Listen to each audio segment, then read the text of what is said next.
David Small, illustrator. That's thrilling. I'm overwhelmed. But I also I've won a big award and a couple of minor things, and I'm trying to just keep in mind that this is just a blip, in my life. I mean, if I get it, that'll be very nice and probably lead to a flurry of emails and phone calls and who knows, maybe some trips, and then it'll all be over and the big spotlight will move on to somebody else and my studio will become very quiet again. And that's just the way it goes. And that's a good thing. I do not believe that it was miscategorized. I think it was categorized exactly where it should be. I didn't think of categories when I was writing the book. I knew that I was stepping out of the children's world, but I never thought that I was stepping completely into the adult world because the book is about a teenager, for example. It really, the principal ages are 6 and 14 of the main character. And when the controversy started, I began having second thoughts and wondering, did I put some things in there that, teenagers couldn't handle? I didn't think so. I mean, they see so much now, and things are talked about so openly in young adult literature. I actually thought that I was being rather modest in my book with the things that I left out. And also by not adopting a totally sarcastic viewpoint. That I questioned myself about that too, because it almost seemed totally uncool to not be, absolutely ironic about everything. I'm not really ironic about anything in this book. It's pretty sincere, without, I hope, ever falling into sentimentality, which I despise. But I was questioning it until yesterday at the New York Public Library, where the 5 of us finalists spoke to a room of, it looked like hundreds of teenagers. And they all came up to the mics afterwards with questions. And I could see that these young people were so touched by Stitches. It was just unbelievable. The questions that they asked were the equal of the very best questions that I have been asked by bloggers in the whole, you can read 53 pages of blogs and reviews of my book on Google, and these kids were just as intelligent and they were giving my book just as sensitive a read as any adult who's talked to me. And I was really touched by that. And as one of the teachers said to me, who came up to the table afterwards, everybody feels, especially at this age, they feel the kind of isolation that's talked about in Stitches. They feel that kind of loneliness. And the book is really, it's not about, it is not about being an abused child in the sense of the kind of abuse that attracts our attention in newspapers all the time. Kids getting their limbs broken and being thrown downstairs or out of second-floor windows. None of that happened to me. I was abused, but it was all psychological. It was much subtler. And I think everyone, to some extent, can relate to that. And I think, above all, why this is a book for teenagers is that teenagers, part of the teenage angst, part of the angstiness of being a teenager, and part of the rebellion is that this sense that they're not being told everything about the adult world, that there's a deep hypocrisy out there that they are desperate to know about.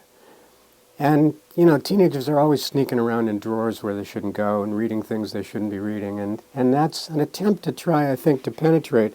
And that actually happens in my book. That's how I found out as a teenager what was going on. But it was by sneaking into drawers and reading letters that I had no business reading. This is how I found out that I had had cancer, that everybody, my whole family, thought that I was going to die, and nobody had told me about it. And my reaction at the time was the reaction that I had been taught by my own family to give, which was to clam up, to not respond, to hold it inside. And then when I started, like a teenager will, to act out, and in pretty bad ways, running away from school and threatening suicide and needing to see a shrink and so on, that's when the truth began to come out. And of course what I discovered on my own was that, that I'd had cancer, but then I found out later that it was my dad who had given it to me in his practice as a radiologist, and that was just sort of the tip of the iceberg in terms of mixed metaphors, family skeletons. That was the least of the ones that came tumbling out of the closet, one after another, at that point. So I think this is something that kids really, really can relate to, and I don't see it miscategorized at all, and I'm very happy to be in that category.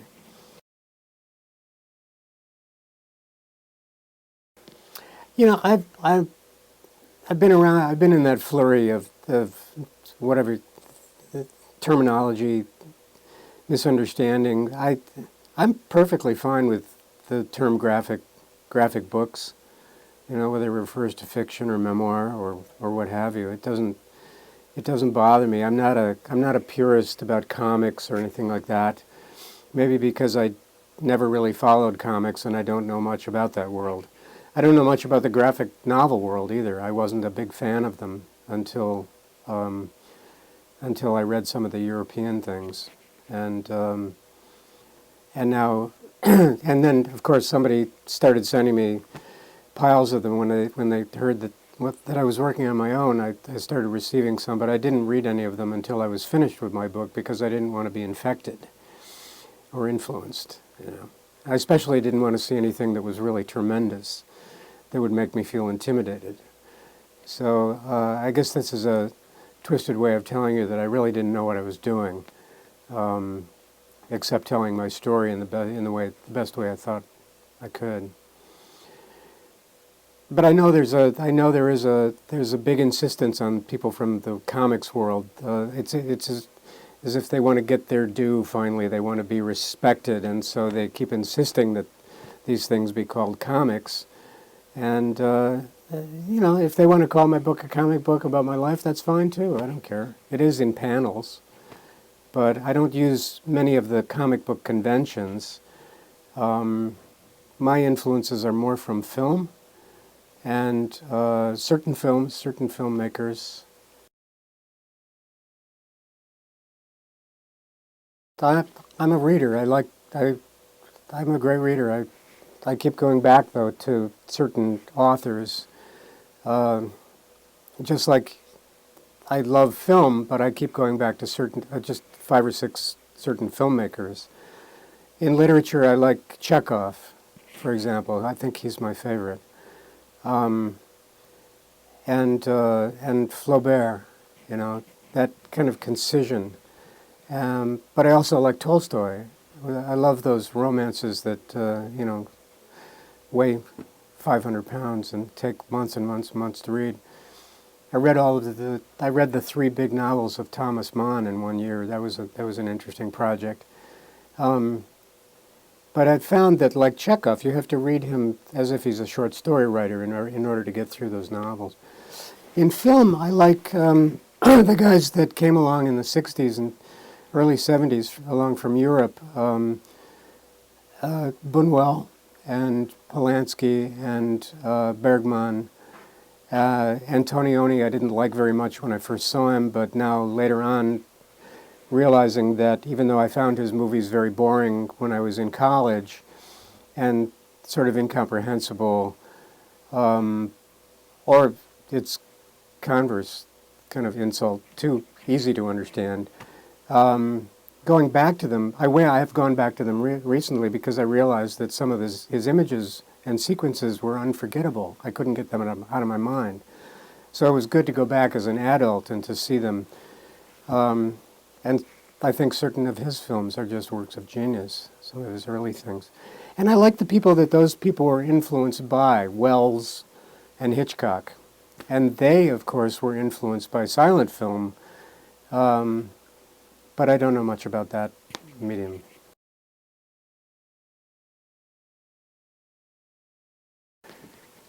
It started as an act of self-therapy, really.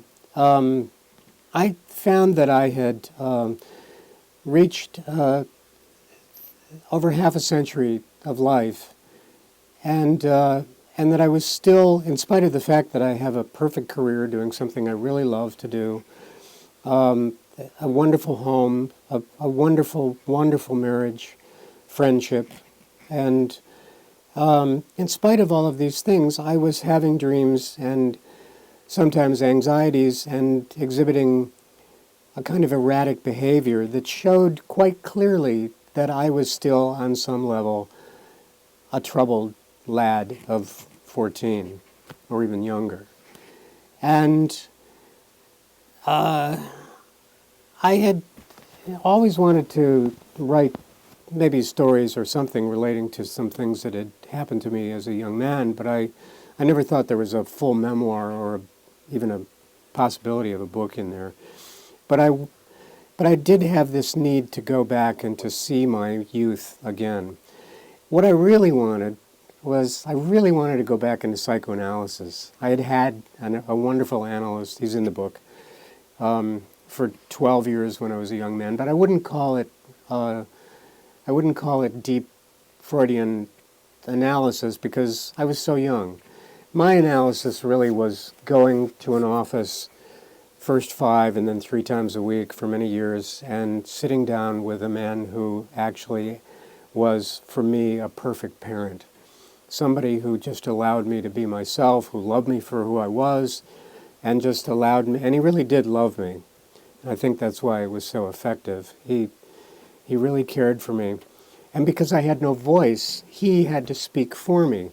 So the talking cure, in my case, got reversed. It was the analyst who did all the talking, telling me what was probably, he thought, going on in my mind. And as it turned out many years later, because of the similarities in our experience, he did understand me very, very well.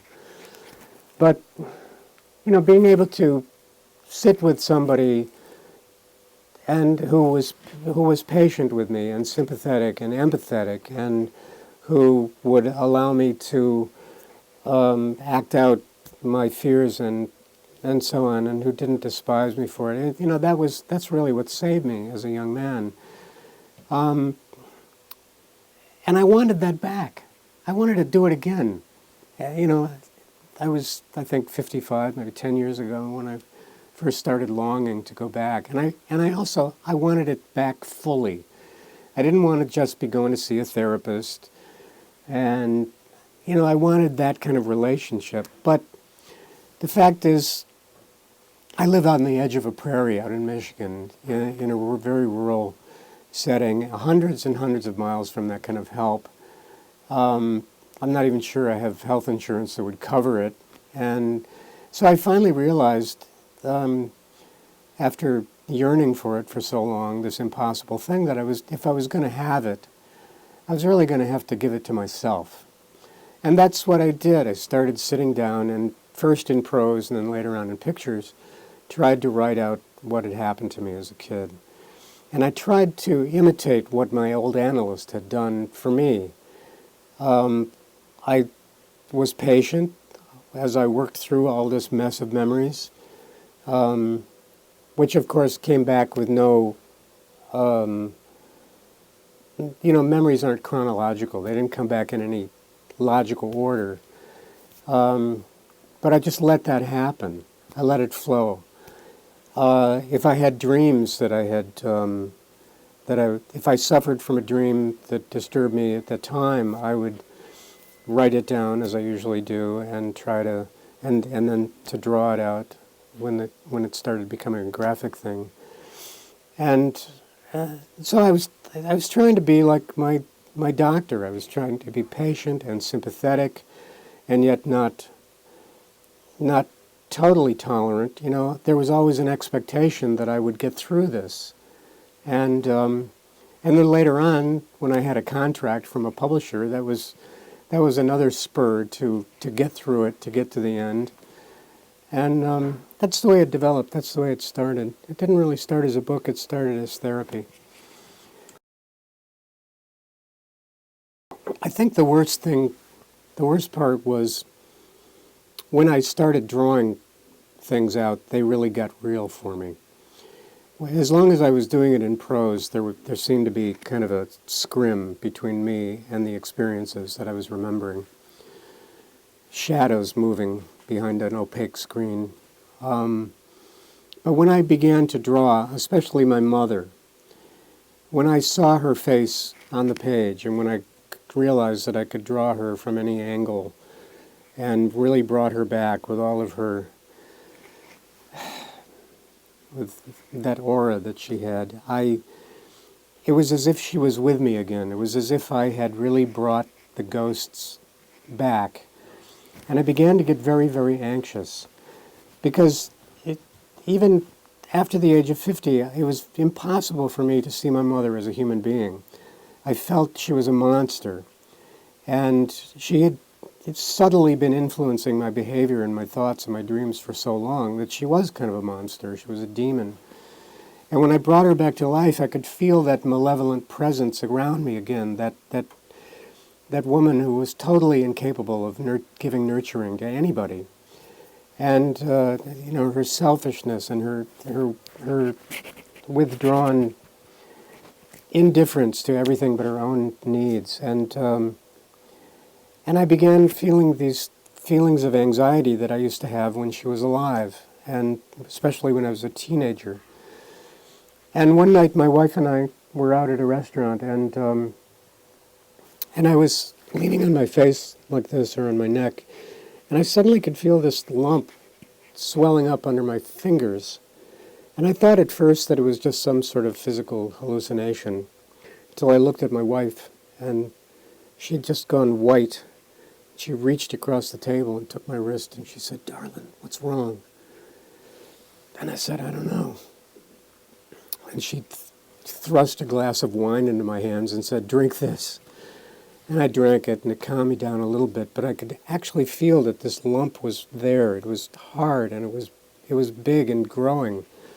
And it was exactly like this lump that I had had in my neck when I was 14 that had taken years and years to get to the size of like an eggplant. But here it had come back in a matter of minutes. And I stumbled into the men's room, which thank God was empty, and I had to see it in the mirror because I had to see what was happening to me. And there, indeed, again, was this lump that I had had, which was, of course, cancerous when I was 14. And I realized that at that moment that my body was expressing all of my repressed feelings and all of my anger and anxiety. Since I wasn't letting it out, since I wasn't able to speak about it, my body was speaking for me. And I understood at that moment, in that place, that awful little room, that I could die from it if I didn't do something about it, that it was going to kill me. And it could have happened right there.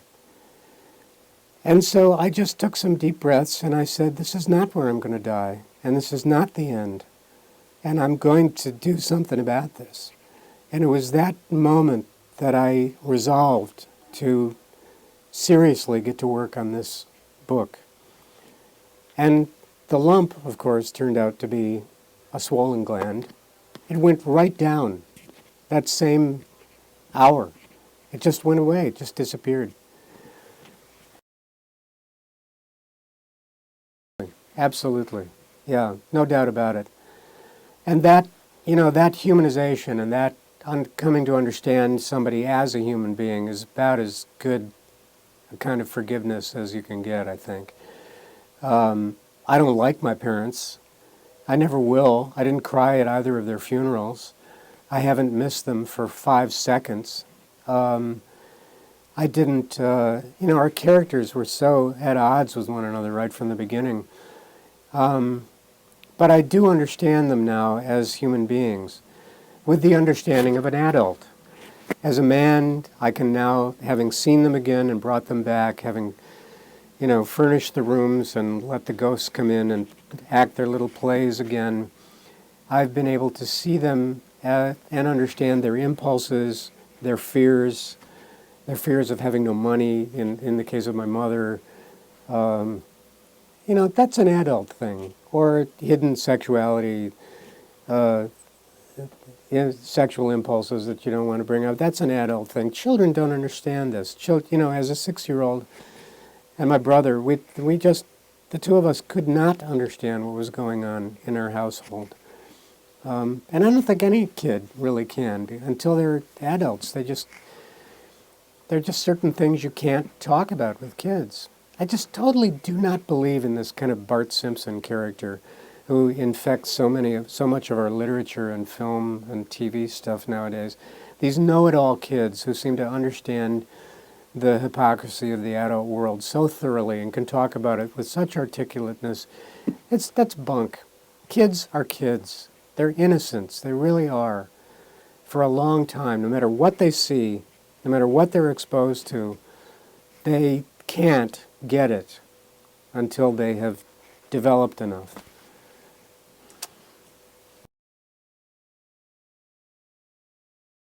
I began drawing probably when I was around the same time everybody else puts a mark on a piece of paper with a crayon, when I was 2, probably. The difference between me and everybody else is I kept doing it for the rest of my life. There was something very satisfying about that. And I also got a lot of praise from it, from my mother and her friends and so on, because this was the early 50s, and, that was before the days of TV, before the days of women in the workforce, and anything that distracted a child and took him off in a safe way and out of the mother's hands was praiseworthy. And that's what drawing, I'm sure, my mother thought it was just great that I would draw endlessly for hours. And my dad actually furnished my first art materials straight out of the X-ray department at the hospital where he worked. The first drawing paper I ever worked on were these enormous sheets of yellow paper from the Kodak company that used to come wrapped around X-ray films. Instead of throwing that stuff away every week, they started boxing it up for David. And they'd bring it home. On Friday nights, my dad would come home with a new box of yellow X-ray paper, and I'd get out my crayons and draw on the living room floor, just endlessly. But I never wanted to be an artist. When I started thinking about a career in the arts, it was more literature, or for a while it was acting. I don't know if I ever would have developed into a good actor, but that got completely scotched when I lost my vocal cord at 14 in that operation. But writing, always, writing plays, writing, that was what I wanted to do. And I actually had some plays put on in Detroit when I was 17. That was back in the 60s when there was all kinds of experimental theaters popping up everywhere, and Detroit was no different from any other cultural center. They had little professional theaters in storefronts and so on, and my plays were picked by one of them to be put on, and then the university put on another one. And then a friend of mine one night, he was a really wonderful photographer, so I listened to his opinion. He came to me and he did me the favor of telling me the truth, which was very hard. He had to get a little drunk to do it, but he said, "David, I got to tell you, man, I've been your roommate for 2 years. I've watched you writing away every day, and I've seen all your plays put on, and you've let me read all of these things. And quite frankly, I don't know why you're not studying art, because the little doodles that you make on the pad by the phone are so much better than anything you ever wrote. They just seem to flow from you so much more naturally and easily. I think that's what you should be doing." And I was furious with him for, a couple of hours, but then I began to realize that this huge weight had been lifted off my neck, that I didn't have to pretend that I was a writer anymore, because it wasn't, there was the cat, that I wasn't a writer. It was the hardest thing I'd ever done was try to write plays, or to finish them was a real feat, and it left me exhausted, not exhilarated. But art, I had never thought of that as a career because it was like something I did so naturally, and it was fluid, and it is. And even though I still admire literature as the superior art form, I have to admit that art, for me, that's it. That's what I'm good at, and that's what I should be concentrating on. Artist of the month. When I was your age, I was just letting myself be totally immersed in first Daumier, Lautrec. I loved. Both guys. They have things in common, not just that they're French, but that their drawings are filled with life. And then later on, I came to appreciate Degas, whose drawings are very measured and very exacting, and yet still have this feeling of life coming out of them. And Egon Schiele. But I also liked the Expressionists. I loved some of Kokoschka's stuff, and Rembrandt. Above all, I think Rembrandt, his drawings, not so much the paintings, but those wonderful loose brush drawings that were obviously done very quickly and with so much knowledge of anatomy and structure underneath them, but just in a few lines, just dashed off the whole scene, the whole expression of the body there.